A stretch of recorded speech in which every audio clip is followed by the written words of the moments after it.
Previously on Alan Wake, Alice has been kidnapped. Alan, please help me. Alice? You'll do exactly what I say if you ever want to see your wife again. I can't tell anyone except my agent Barry. Damn it, Barry, they'll kill her! You're my best friend, and I'm worried that you're not right in the head. The ransom is a manuscript I supposedly wrote that's coming true before my eyes. It happened just the way it was on that page. So dark. I have found only a few scattered pages. I want the entire manuscript. The deadline is in 2 days. I found Mr. Wake's pages.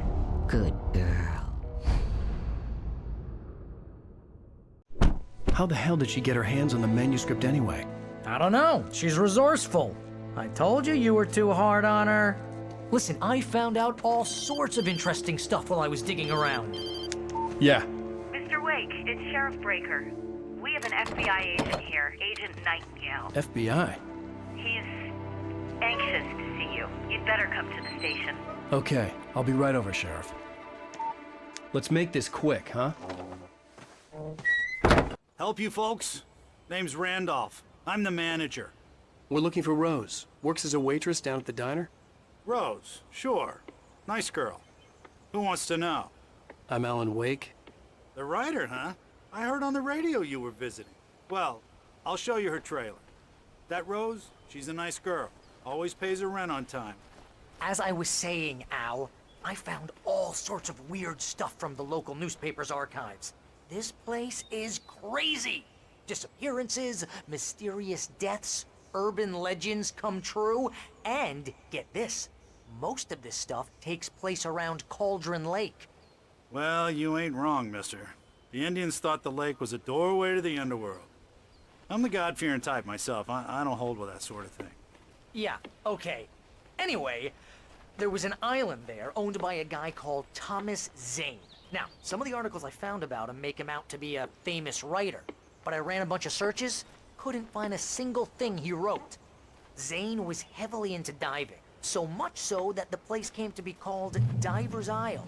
But the volcano under the lake erupted in 1970, and Zane went down with the island.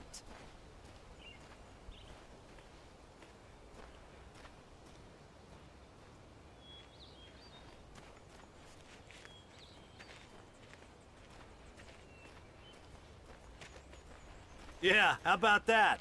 It was there in the morning, as if it had fallen from the sky. But it would take a tornado to lift something like that. We're damn lucky it didn't crush any of the trailers.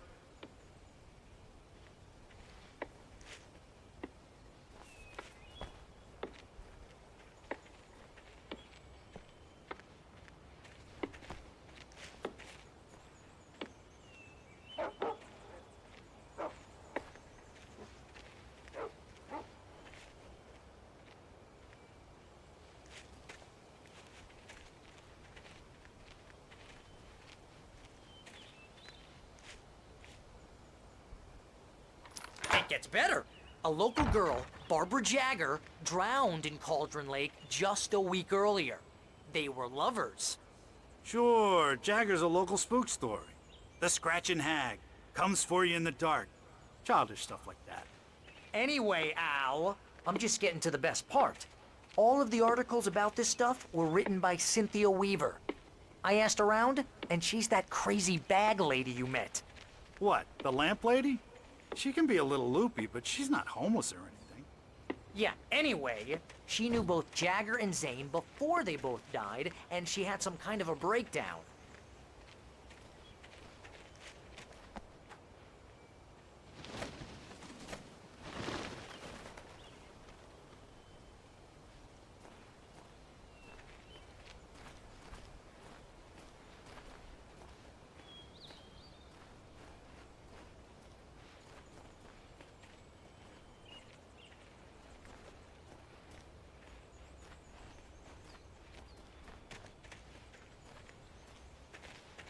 Well, mister, this here's Rose's trailer.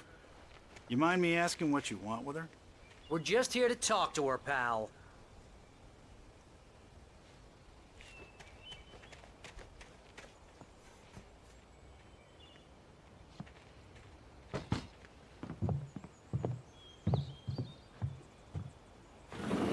Welcome to... Oh dear, Mr. Wake. I'm so glad you're here. Rose, you have my manuscript? Oh. Oh, yes. Yes. Please, come in. Hey, this is really good! Rose, Yes, my manuscript. I really need it. I understand. I know what you need. A muse to inspire you. Oh, for Barry? She doesn't have anything. Yeah, hey, Al? Al, what's... Oh... Barry! What? What?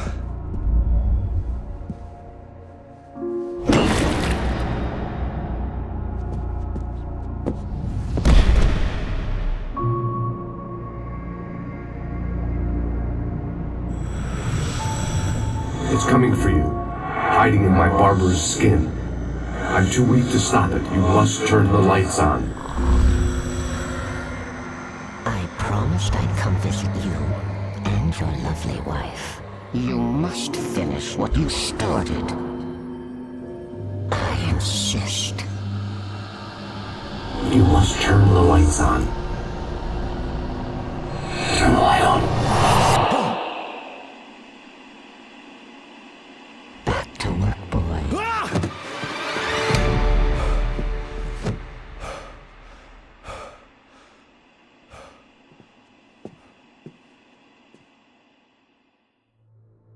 I felt nauseous, hungover.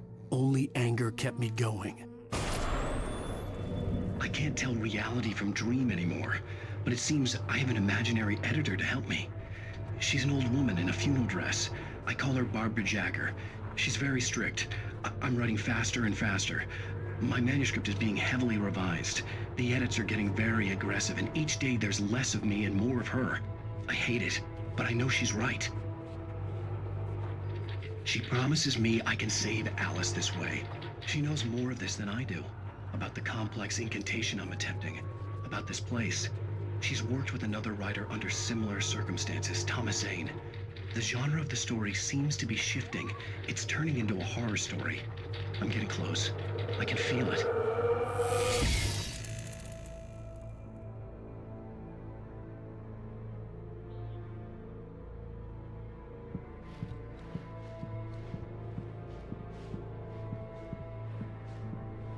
Rose took a day from me. I had less than 12 hours left to meet the kidnapper.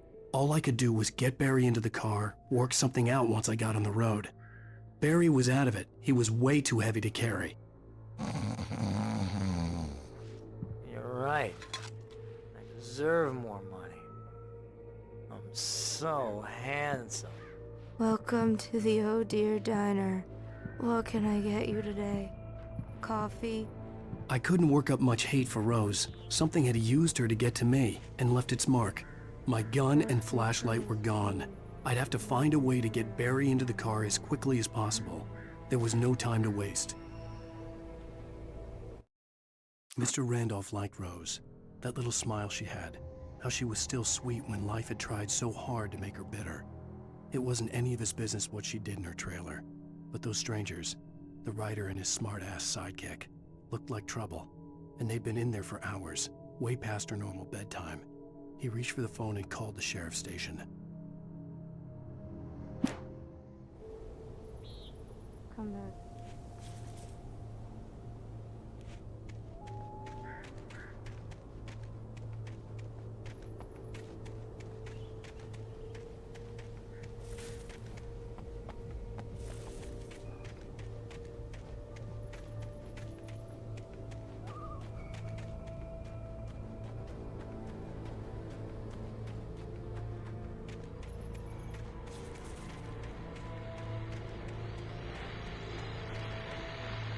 I just stepped outside to catch a breath of fresh air, and let me tell you, getting heavy. Nights like this make me especially glad I'm here talking to you and not home in bed. Once it takes a turn like this, I can't sleep at all. It's all tangled bed sheets and dark thoughts, weighted by the occasional plunge into nightmare. Is it just me? Well, perhaps it is. But I hope I can make the night a little bit easier to get through. Caller, you're on KBF FM. Hey, hi, it's Walt Snyder. What's on your mind, Walt? Well, I ain't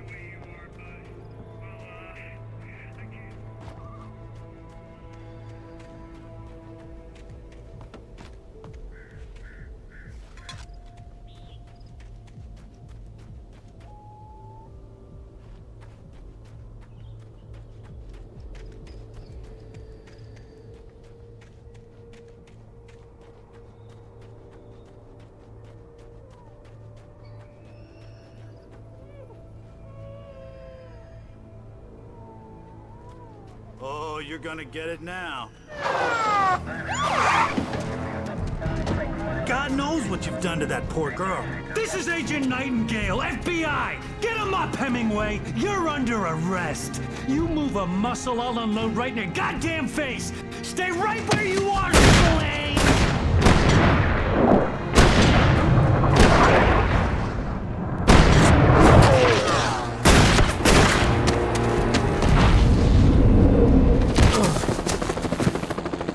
What are? I'm standing right here, you goddamn maniac!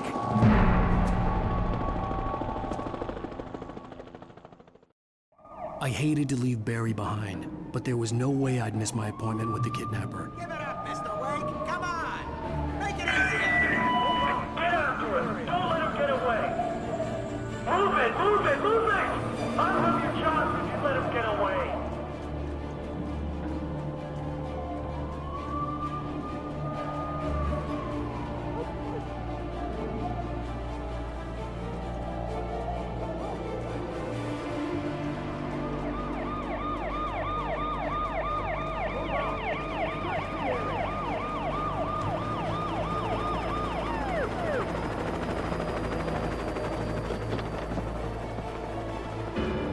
There he is!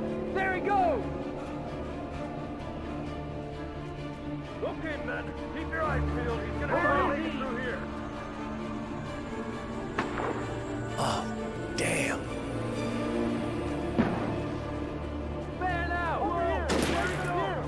Stop! Stop! Away! Stop! Stop! God damn it! Where'd he go? Look away! Keep an eye out!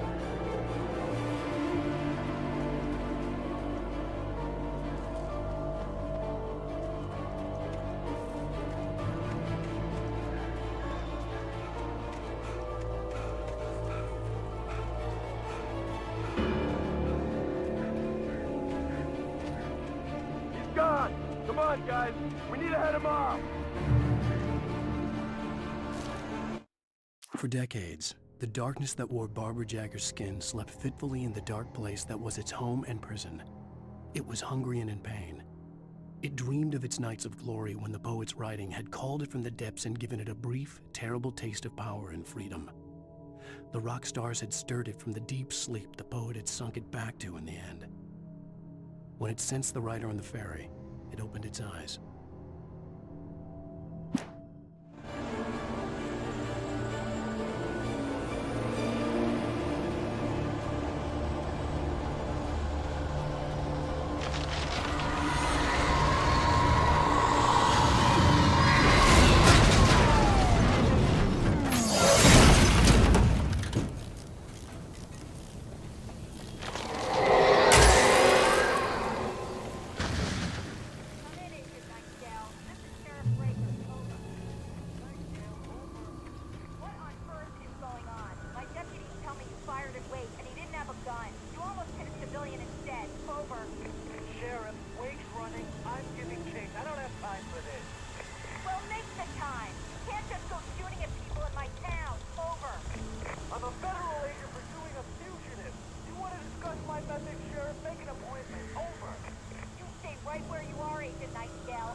Search the area. Stay sharp. This way. Over here.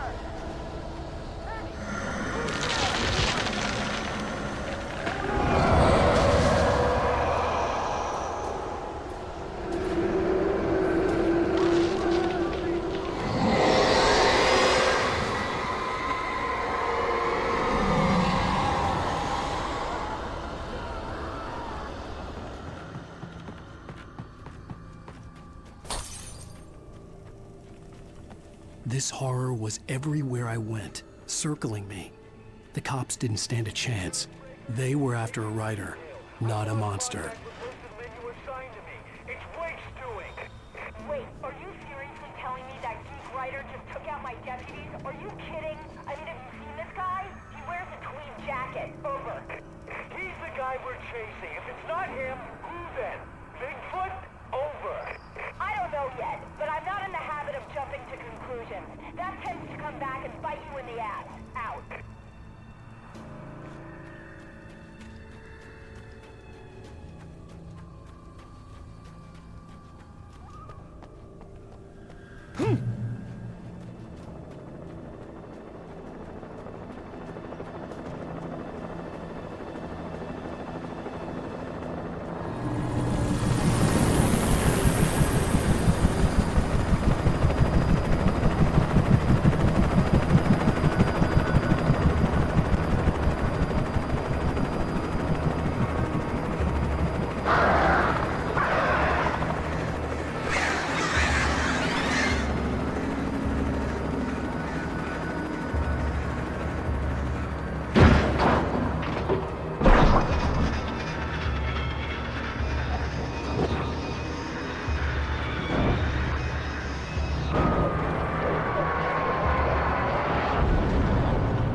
This is James. Mulligan, Thornton, come in. Over.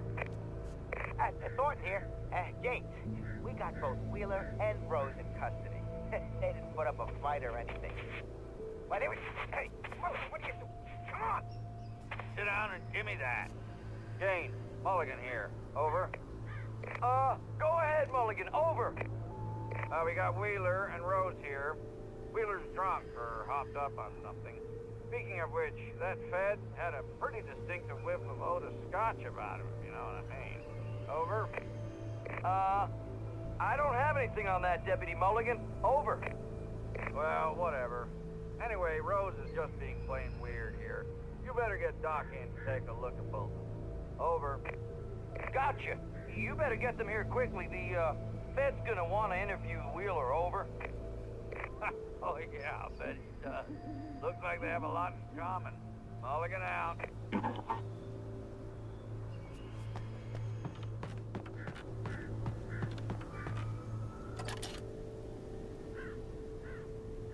I could see the lights of the radio station in the distance.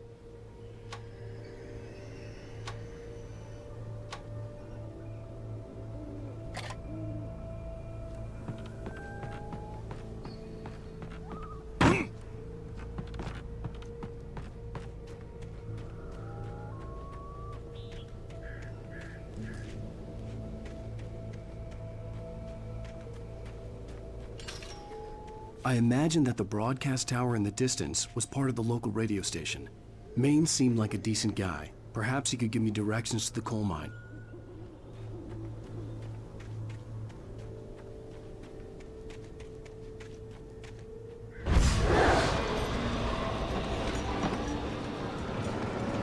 Unnatural shadows clung to the gate.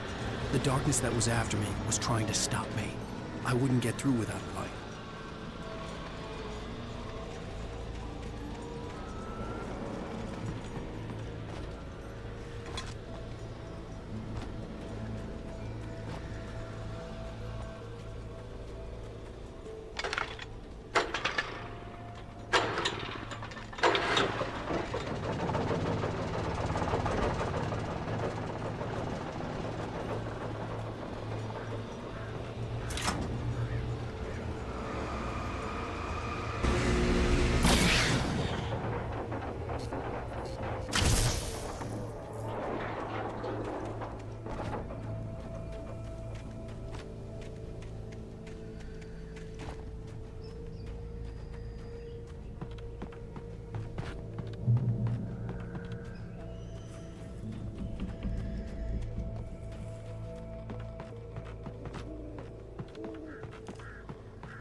took me a moment to recognize the flashbang grenades.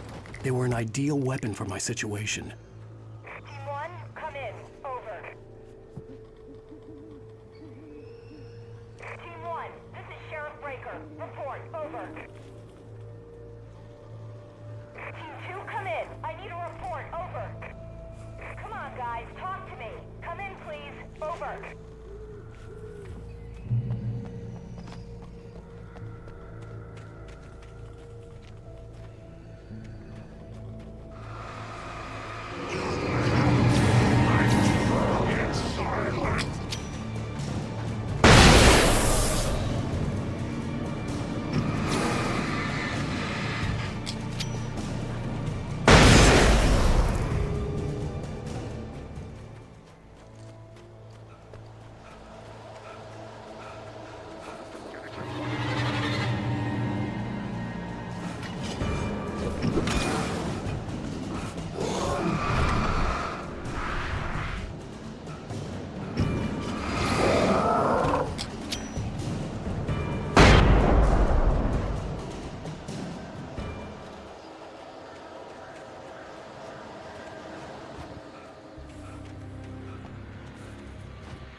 And here's another call. You're on KBFFM with Pat Maine. It's Milt Peabody, Pat. What's on your mind, Milt? Well, I live near the trailer park, Pat, and there's a big ruckus going on over there.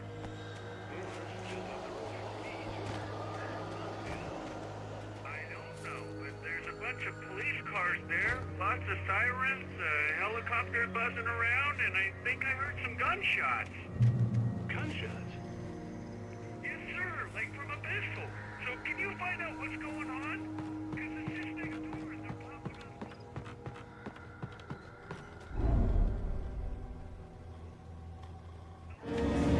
You're under arrest.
I hope Maine could lend me a car to get to the coal mine.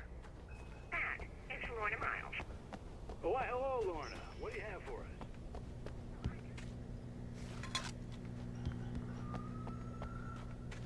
It's a trailer park. Of course you wouldn't have trouble in a place like that. I mean, what do you expect? The sheriff should be helping us normal citizens instead of wasting resources on those people. Well, Let the try sort themselves out. I'm sorry, but my granddaddy settled in Bright Falls in 1911. well, thank you very much for that compassionate viewpoint, Lorna. Oh, here's a little surprise. The famous writer Alan Wake just walked in. Folks, I'm going to see if I can talk him into an interview. Come on in, Mr. Wake. Ah, I'm so glad you could find the time to do this, Mr. Wake. Nowhere to run now, Dan Brown. You back away from me. Don't hurt it. Whoa, everyone calm down. Put the gun down. We're all friends here, right? Cool your jets, Nightingale. We got him.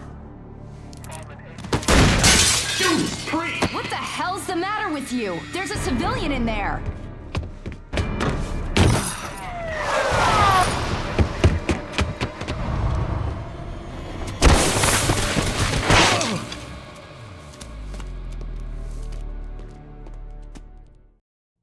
I'll get you yet, even if it kills me. You hear me? You hear me, H.P. Lovecraft? I had fallen off so many cliffs it was ridiculous. That's what you get for naming a book The Sudden Stop. It was probably good I hadn't had the chance to tell Maine where I was going. I'd have to lose the cops and find my own way to the mine. Nightingale stared through the broken studio window into the dark woods. He turned around, started to walk out, but Maine grabbed his arm. "Young man, you almost shot me. You don't shoot off rounds at people like that. What's the matter with you?" Nightingale shook his arm free, marched out. His cheeks burned with rage and humiliation.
There was no sensible reason for the power company work lights to be here.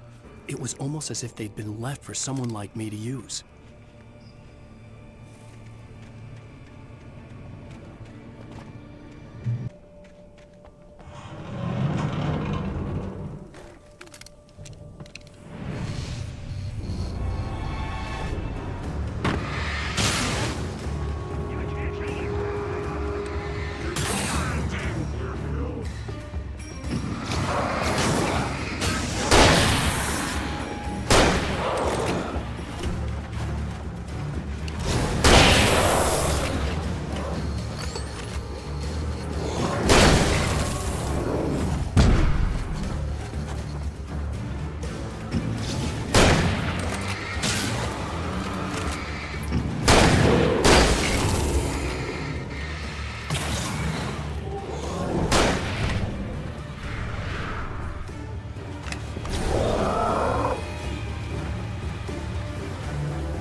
The bulldozer's engine roared to life. Mud and rocks flew as it fought for traction. It crashed through the concrete wall and landed heavily in the yard. If it were an animal, it would have shaken its head after the impact, fixed its eyes on me, and charged. Of course, it had no head, nor eyes. Shadows crawled on its form, twisting it into a monster. Then, it came for me.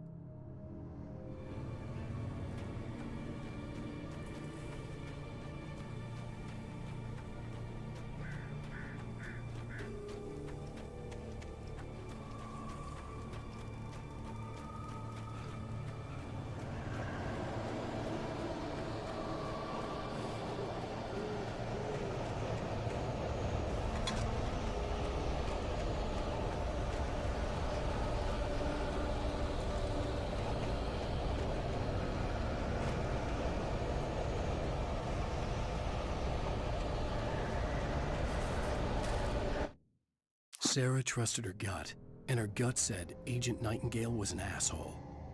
He felt wrong, and it wasn't just the smell of stale booze. It was in the way he flashed his badge, pulled rank, the look in his eyes when he wanted answers.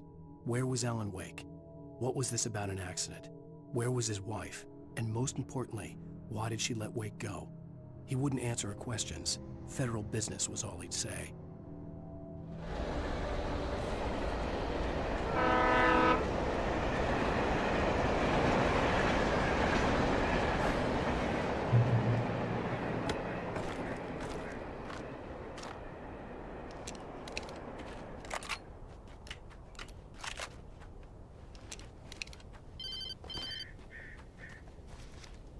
Hello? The most stubborn man I've ever met. Alice? Alice? Alan, I'm so afraid. Keeps me in the dark. Please help me. I look at you, Alan, and it's not you. Something else. Looking out from behind your eyes. Alice, I'm here. I'm so alone here. It's all gonna go to hell. You need to be careful. Cooperate. The connection had been terrible, but that wasn't the only thing that hadn't been right with the call.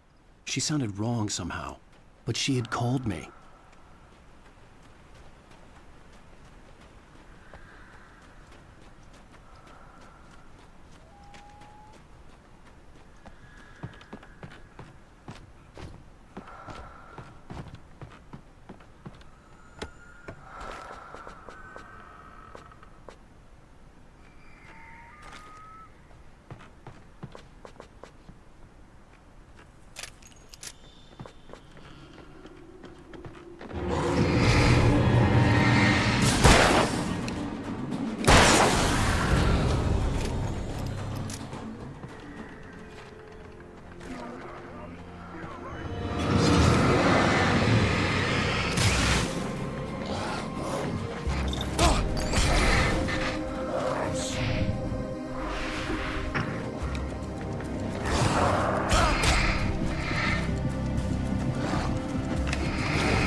pipe wrenched itself loose from the bridge's steel framework.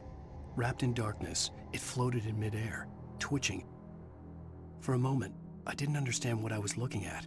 The heavy object lurched at me with impossible force. I threw myself out of the way, but just barely. When I turned my flashlight on it, it shook in a dark rage before it flew at me again.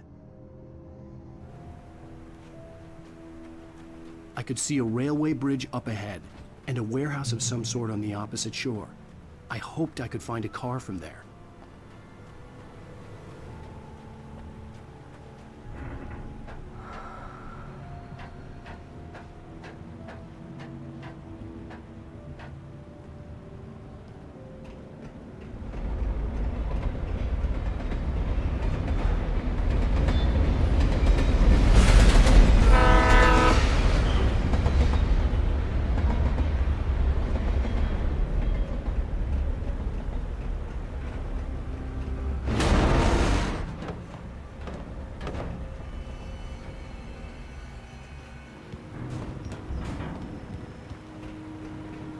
The darkness that was pursuing me was growing stronger, and it was taking over everything in its path.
I slammed the door shut right in his smug face.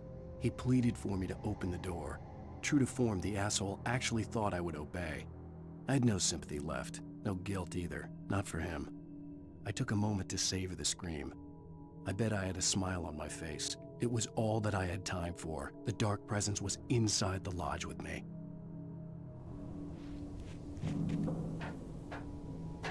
As a teenager, just starting to get interested in writing, Stephen King had been a source of inspiration to me. I thought about all the in his books. No one is safe in a good horror story.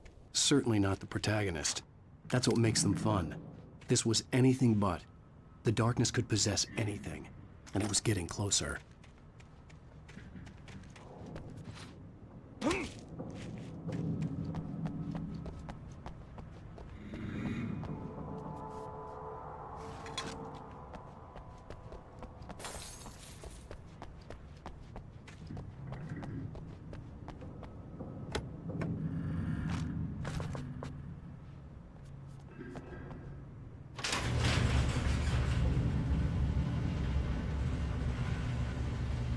Did you call 911?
take the facts of our existence for granted, unaware that they are merely a thin veneer of desperate self-delusion, covering a vast cosmos of madness and horror.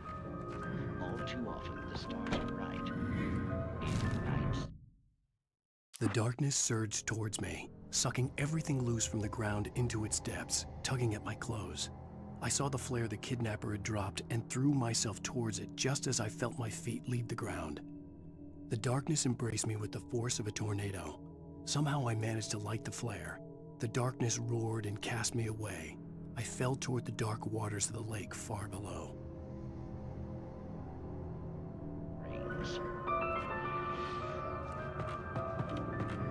Tonight's episode, A Family Occasion.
I had never been this glad to see the sunrise. I had a couple of hours to get to the coal mine.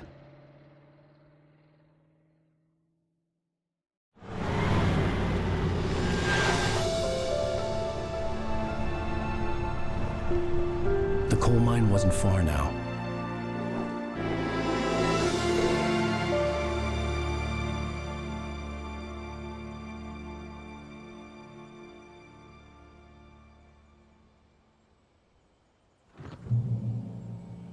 Today, I would meet the kidnapper, and he would give me Alice. I wouldn't give him any other choice. A drowning man will clutch at a straw.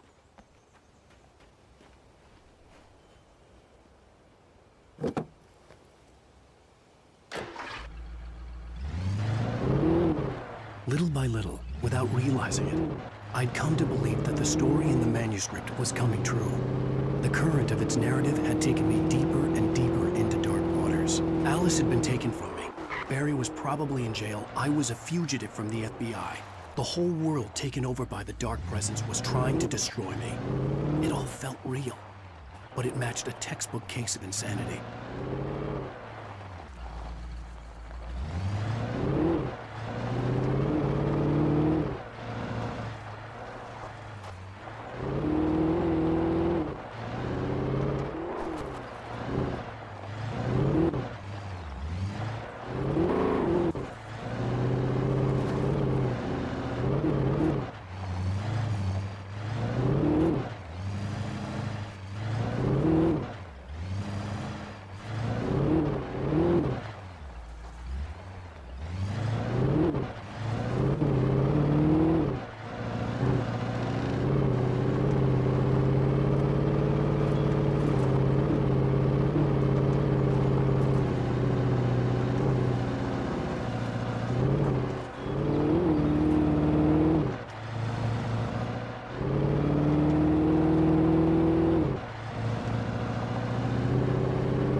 I was early. I was supposed to meet the kidnapper at noon in the main building. The coal mine was quiet. It was a museum now.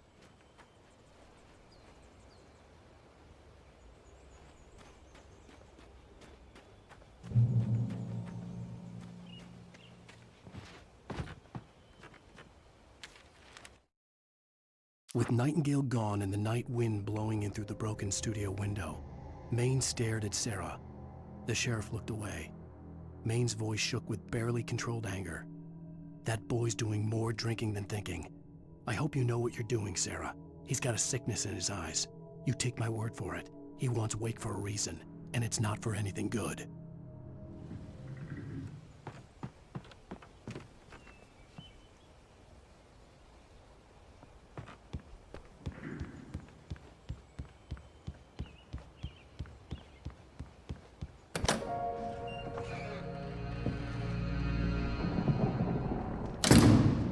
I didn't want to go outside. Cops had to be looking for me. The noon sun turned the place into a sauna. The day dragged on. Different scenarios ran through my mind. Ways of how I'd torture the kidnapper to get Alice back. Or the different horrible things he could have done to her. I imagined her dead. I had no way of knowing she was still alive. It was killing me. I was running on blind hope. It was all a waste of time. The bastard never showed up.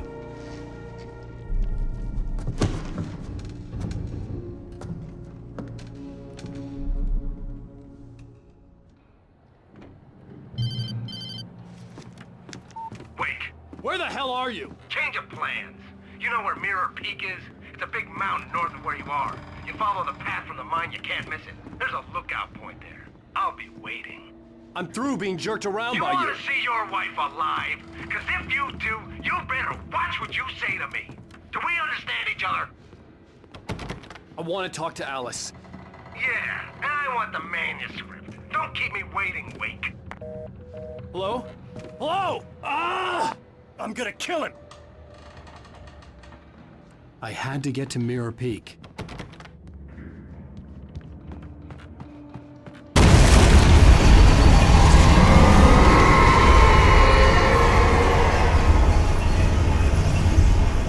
It was close, maybe closer than ever before.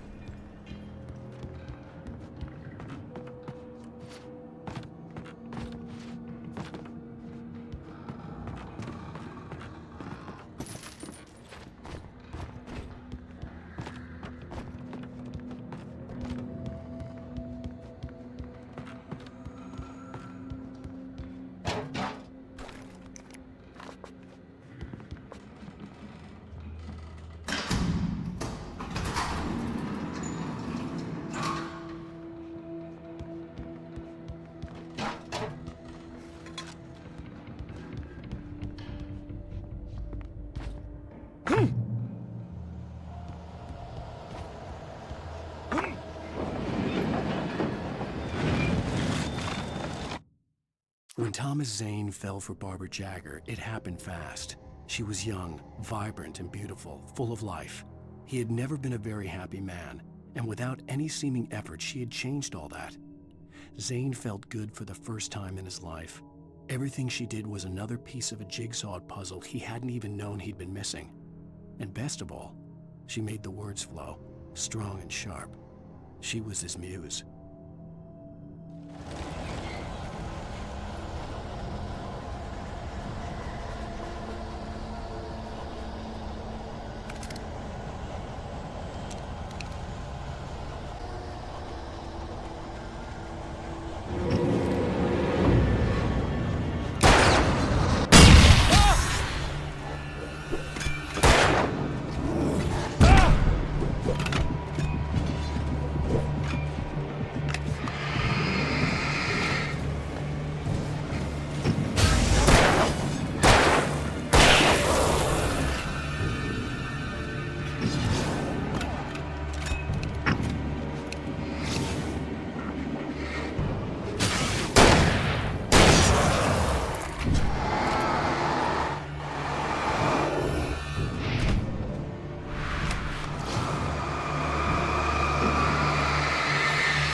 The only way to reach the hillside ahead was to go through the building. I had to find a way to avoid electrocution.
Some of the taken retained echoes of their former selves, but these were just the nerve twitches of a dead thing. Nothing remained but a shell covered and filled with darkness. In most cases, these puppets were enough for the purposes of the dark presence. But for anything more elaborate, as with the writer, it was different. It needed his mind. And so rather than taking him over completely, it merely touched him.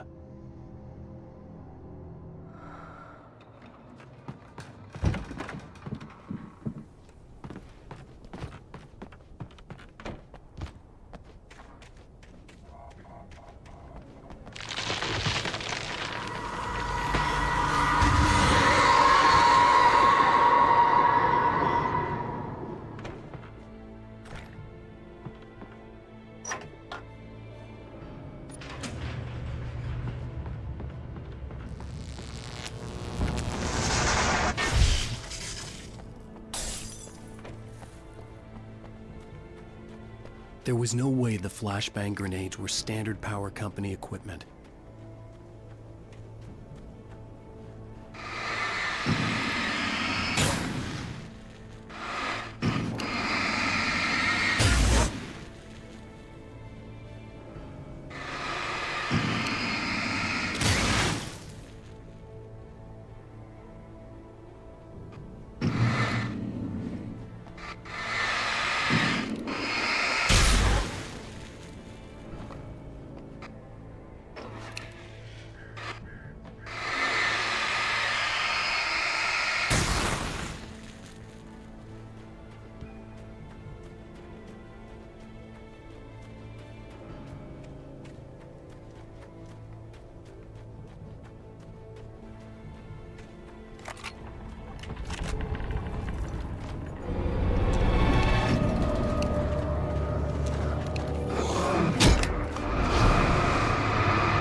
I stared through the bars of the jail cell.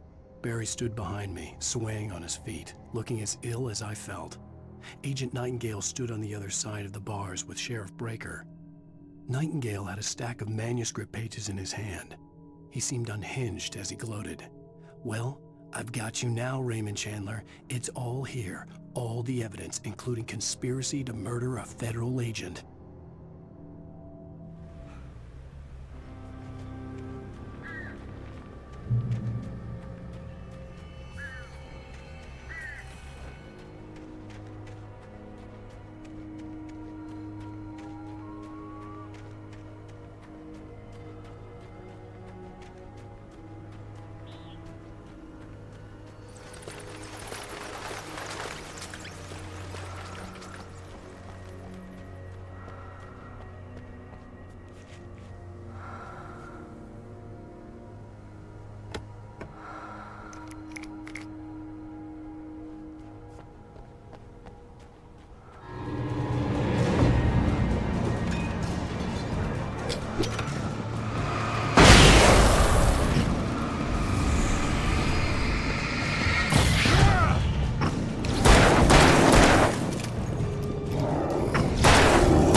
I had no real plan.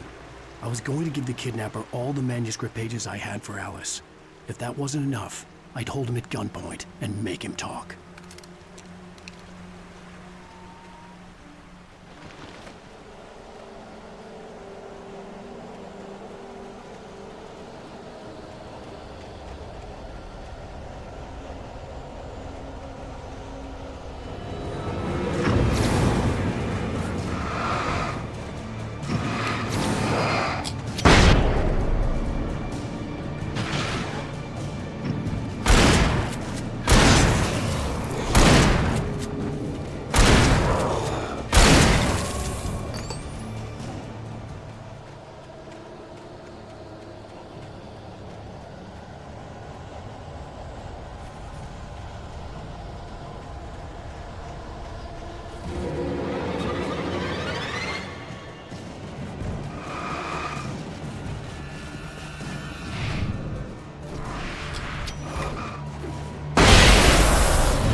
The dark presence was moving ahead of me in the same direction I was going. A cold feeling settled itself in the pit of my stomach.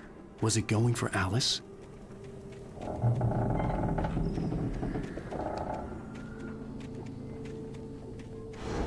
The graveyard shift may cause cancer.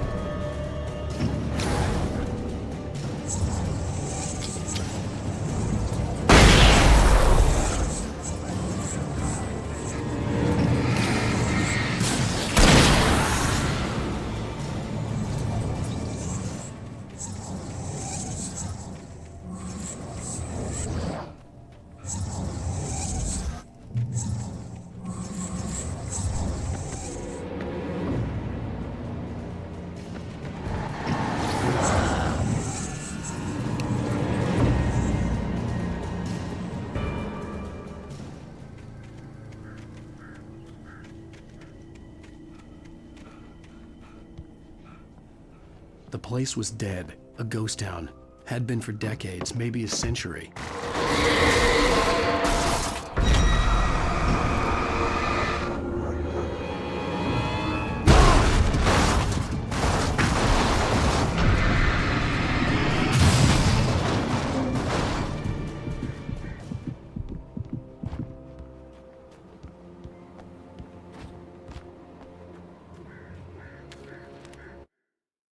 Things were never as simple in real life as in fiction.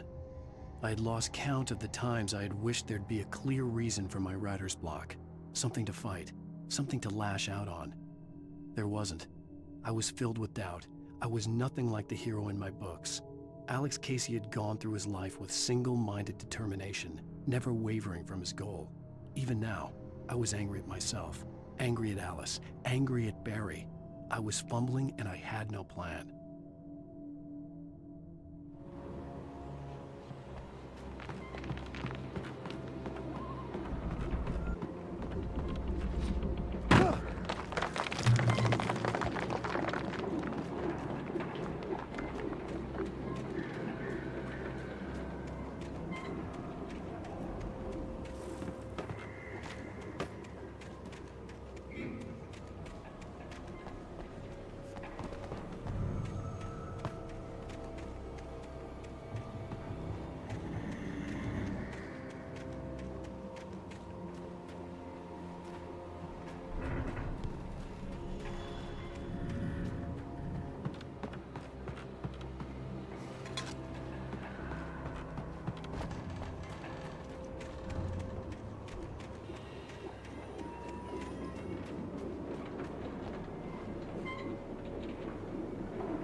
Anything outside of riding is a struggle.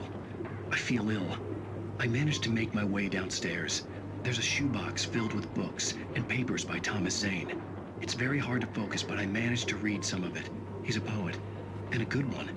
He writes of muses and creators summoning fabulous things from a magic lake, using his powers to shape the world of a realm of gods and dreams and demons, dark things that wait for a chance to slip through, wearing the flesh of men as disguise.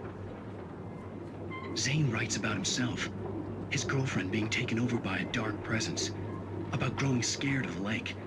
Zane believes it's a mirror to the gaping void of darkness above, where some Lovecraftian presence lurks. I crawl back upstairs. I'll borrow these things for my story. They ring true. They fit.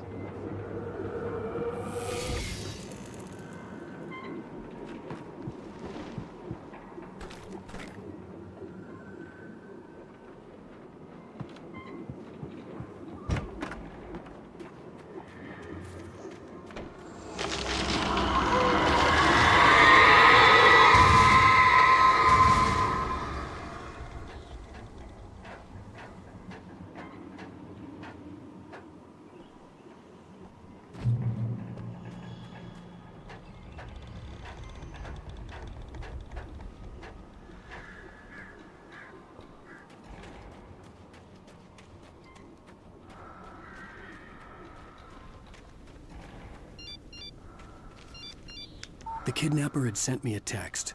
The message was full of spelling errors and insults. It was telling me to hurry up.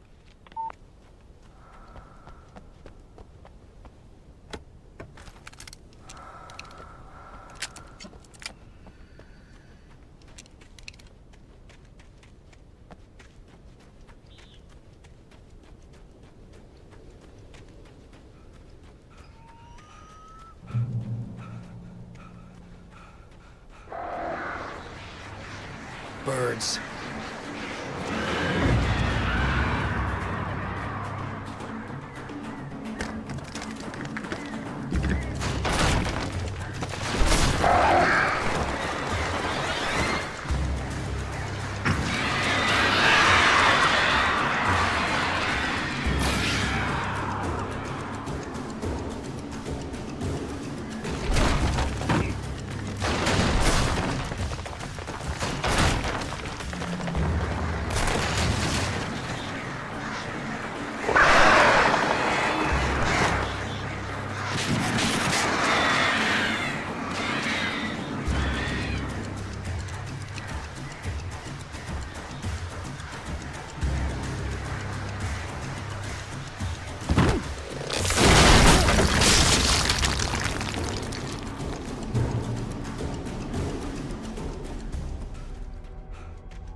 Even behind the closed doors and curtains of his grimy room at the Majestic, the local motel, Nightingale could feel the locals' eyes on him, the unrelenting pressure of their judgment.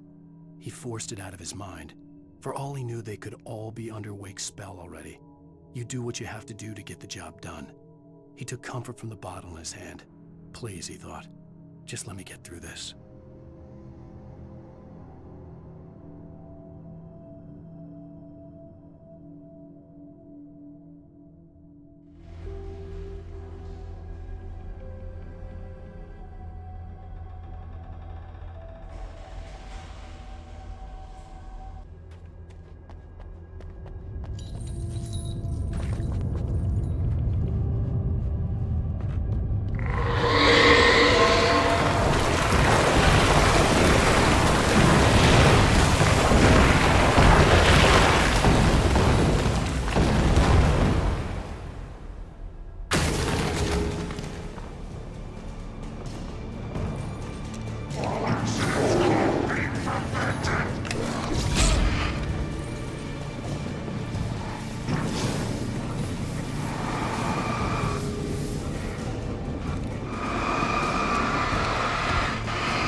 I'd have to make my way up this mine shaft in order to go on.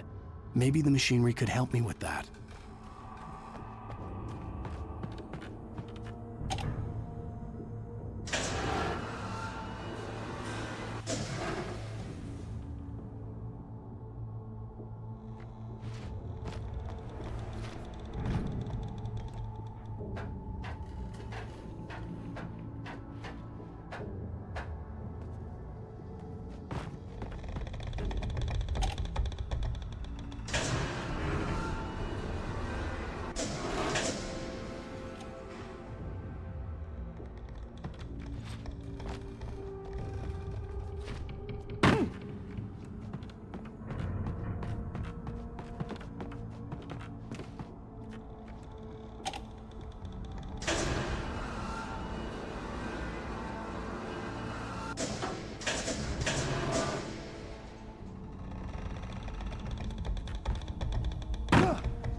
Maud had checked all of Stucky's rental cabins.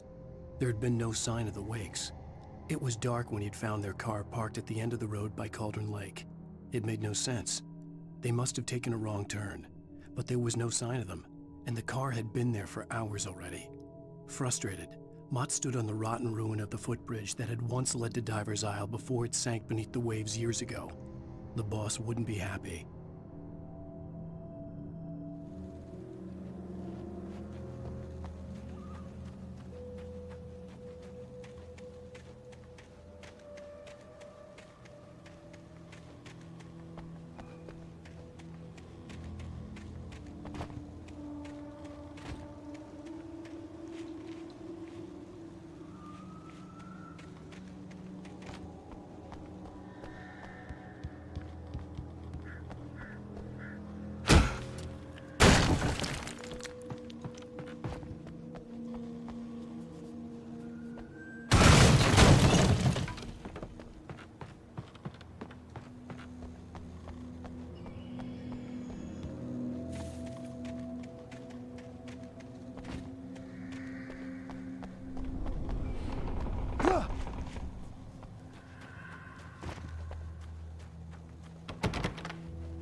I could see Cauldron Lake. I thought I could make out the spot where the island and the cabin had been.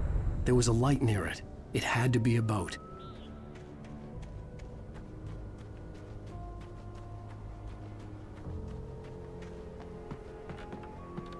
I was close now. I had to get there fast. I dreaded what I would find. I tried to hold on to Alice, but her form melted away. I was losing control. Dr. Hartman stood in her place. I wanted to hit him, but my arms were jelly. He smiled. It was a reassuring smile, and I hated him for it. I had to give you a sedative. Don't fight it. You went through another rough period. Right now, it's very important that you stay calm. We don't want you to have another episode. You're a patient at my clinic. Have been for a while now.